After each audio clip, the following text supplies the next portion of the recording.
Hey y'all, so I don't know who this is for, but I was just pillow talking with God and he was talking to me about friendship. And sometimes choosing blood over water isn't the best option.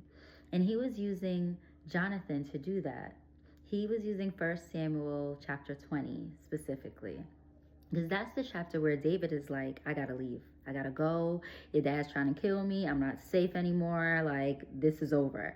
Me and you are boys, but like, I'm not telling you gotta choose. I just gotta tell you that I gotta go. Like, I can't be around anymore. And Jonathan's like, no, what are you talking about? My dad tells me everything. He tells me all the plans, and none of his plans include you. Not to kill you, at least. That's so I know you're wrong. And David is like, okay, so if you're right, which I don't think you are, but I'm gonna hide out here in these fields the next 3 days. We have this banquet that's coming up that's to serve the Lord. I'm not gonna be there. I usually am. So if your daddy asks about me specifically, this is how you're gonna know that I'm telling you the truth. I'm gonna say, or you're gonna say to him, oh, I let him go to his family's because he ain't been out there for a while. You know, he had to go celebrate with his peoples and he had to go make some sacrifices of his own. So Jonathan is like, okay, cool, I'll do that. But I think that's not happening. So in 1 or 2 days, I'm going to come out and I'm going to throw some rocks. And we'll have a little boy out there. And if I tell him that the rocks are further, then you're right. You're not safe. You got to go. I get you. Banquet comes around. Night number 1, Saul doesn't ask any questions. Night number 2 comes, and Saul looks at Jonathan and is like, hey, my son, where's your friend? What's going on? He's not here. What's going on? And he was like, oh, yeah, he asked if he could go to his peoples because, he ain't been there for a while. And I said, yeah, go ahead. And Saul does what Saul always tends to do. He rages out. And he's like, you don't think I don't know that you want him to be the king? You don't want to be king, da da da da da da. And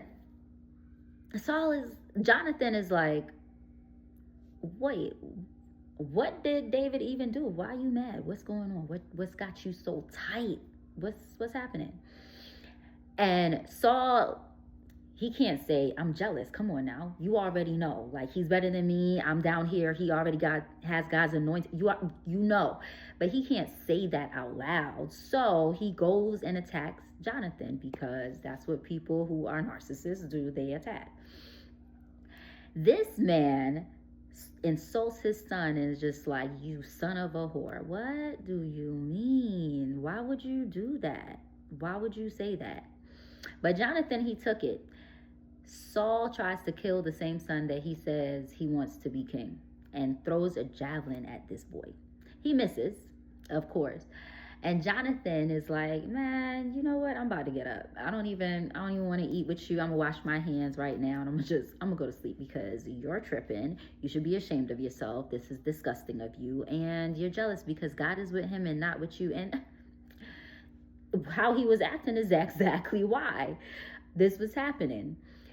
He called his own father out like that. I don't know, but me, if a seed of mine were ever to like look at me and say those kind of things, it would automatically like slap me in the face to the point where I would be like, yo, I gotta fix my heart because this is not, it doesn't work. There should be no words that you could say to be okay with that. But anyway, Saul is who he is. He's a narcissist and he's not willing to like fix himself. He just wants David to be out of the world and out of his hair. But Jonathan does what Jonathan says he's going to do, and he chooses David. He goes out there. He does not betray his friend because that's the last thing that David said. Just don't betray me, please, because this is my life. He goes out there and he says to the little boy after he does what he does, go further.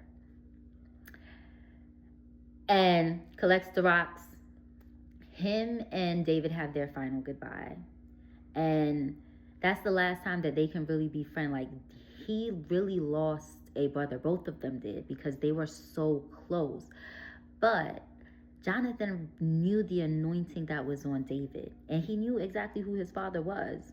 Because if you could look at your own son and say that to him, like to disrespect somebody like that, it's not the first time, it's not the second. And the fact that I feel like Jonathan probably didn't even flinch because he probably knew his father was going to miss, because he really didn't kill tens of thousands like David did. But anyways, like, he has been doing that. He did it to David. I'm sure he had done it to his own son, because he had some kind of animosity towards his own kid anyway. But God was just talking to me about the fact that friendships can be so close that you are a friend that is really like a brother.